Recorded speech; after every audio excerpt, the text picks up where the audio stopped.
अस्सलाम वालेकुम following viewers, उम्मीद है कि आप सभी जो है ना वो खैरियत से होंगे। तो आज का जो हमारा टॉपिक है वो है असाइनमेंट नंबर 1 STS 304 फॉल 2022। तो क्वेश्चन नंबर इसमें हमारे पास 1 और 2 हैं, जिसका जो सॉल्यूशन हमने जो है ना वो फाइंड करना है। तो वो किस तरीके से फाइंड करना है वो सभी को मैं आज जो है ना वो समझाऊँगा। किस तरीके से इसमें से आपने क्या करना है, अरिथमेटिक मीन फाइंड करना है, ठीक है? और उसके बाद आपने जो है अरिथमेटिक मीन फाइंड करने के बाद आपने इसका मीडियन फाइंड करना है कि मीडियन किस तरीके से फाइंड करते हैं। तो क्वेश्चन नंबर 1 की तरफ चलते हैं। हमारा क्वेश्चन नंबर जो 1 है उसका सॉल्यूशन हमारे पास गिवन है। तो वो हमारे पास ईयर्स में दिया हुआ है, जैसे कि आप देख रहे हैं ये टेबल के अंदर, और प्राइस हमारे पास गिवन है ABC। तो हमें पता है कि इसका जो मीन फाइंड करना होता है उसका फ़ॉर्मूला ये होता है कि सम ऑफ ऑल ऑब्जर्वेशन, तमाम ऑब्जर्वेशन को हम सम कर देते हैं और डिवाइड कर देते हैं उसकी नंबर ऑफ़ टर्न्स पे। यानी कि जितनी हमारे पास ऑब्जर्वेशन होती है उसको उसी नंबर ऑफ़ टर्न्स पे हम क्या कर देते हैं, डिवाइड कर देते हैं। फॉर एग्ज़ाम्पल हमारे पास जो है ना ये 90 जो है 1990 है, यानी कि इसमें हमारे पास जो प्राइस है वो क्या है, 30 डिवाइड 30 मल्टीप्लाई 100। तो हमारे पास क्या आ जाती है, इसकी 100 आ जाती है वैल्यू, यानी कि इसकी मेन वैल्यू हमारे पास क्या आ जाती है, 100। तो उसके बाद 1991 है, उसमें हमारे पास 30.50 है, डिवाइड हमारे पास 30 है, तो मल्टीप्लाई हम 100 से करते हैं तो 101 इसकी आ जाती है मीन वैल्यू। तो इसी तरीके से हमने क्या करना है, 1 बाय 1 सभी ईयर्स की मीन वैल्यू फाइंड करनी है कि जितनी हमारे पास ऑब्जर्वेशन है उसको उतने नंबर ऑफ टर्न्स पे डिवाइड करना है और मल्टीप्लाई कर देना 100 के साथ, तो हमारा जो है ना वो मीन आ जाएगा। तो ये सभी सालों की हमने मीन फाइंड कर लेनी है और उसके बाद फिर हमने एक नया जो है टेबल बनाना है जिसमें हमने ईयरली लिखना है 90 जो है वो 90 है, 1991, ठीक है? और प्राइस लिखनी है ABC, और इसमें 100 ए में और 100 बी में और 100 सी में। उसके बाद ये अरिथमेटिक मीन आपको नज़र आ रहा है, जैसे कि मैंने आपको बताया नंबर ऑफ़ ऑब्जर्वेशन ए में भी 100 है, बी में भी 100 है, सी में भी 100 है।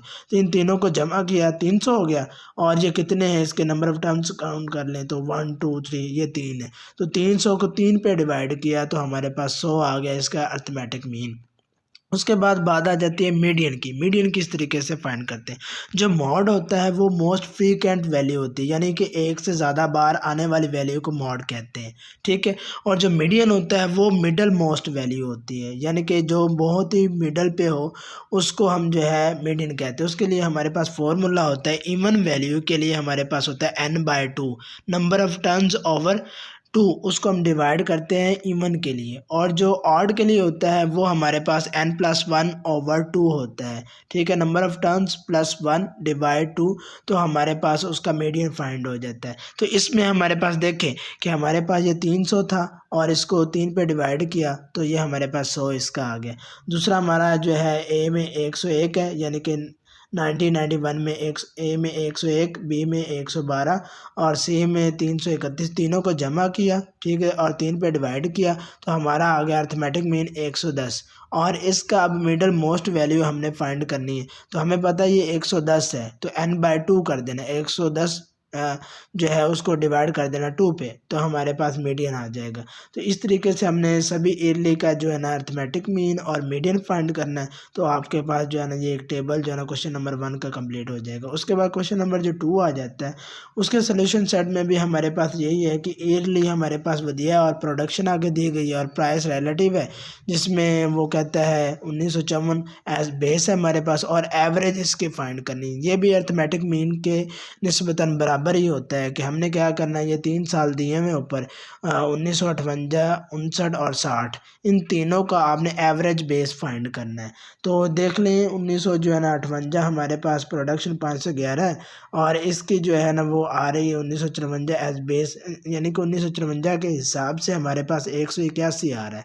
तो इसी तरीके से तीनों का जो सालों का निकाल के उन तीनों को ऐड करेंगे, ठीक है? तीनों को ऐड करके 3 पे डिवाइड करेंगे तो फिर इसका एवरेज रेट सारा निकालेंगे। 3-3 साल हम जमा करते जाएंगे और ये हम इसका एवरेज रेट फाइंड करते जाएंगे, और इस तरीके से हमारा जो है इसका रिलेटिव बेस बन जाएगा और हमारा जो क्वेश्चन है वो कंप्लीट हो जाएगा। तो उम्मीद है कि आपको सभी को समझ आ गया होगा। तो मेरी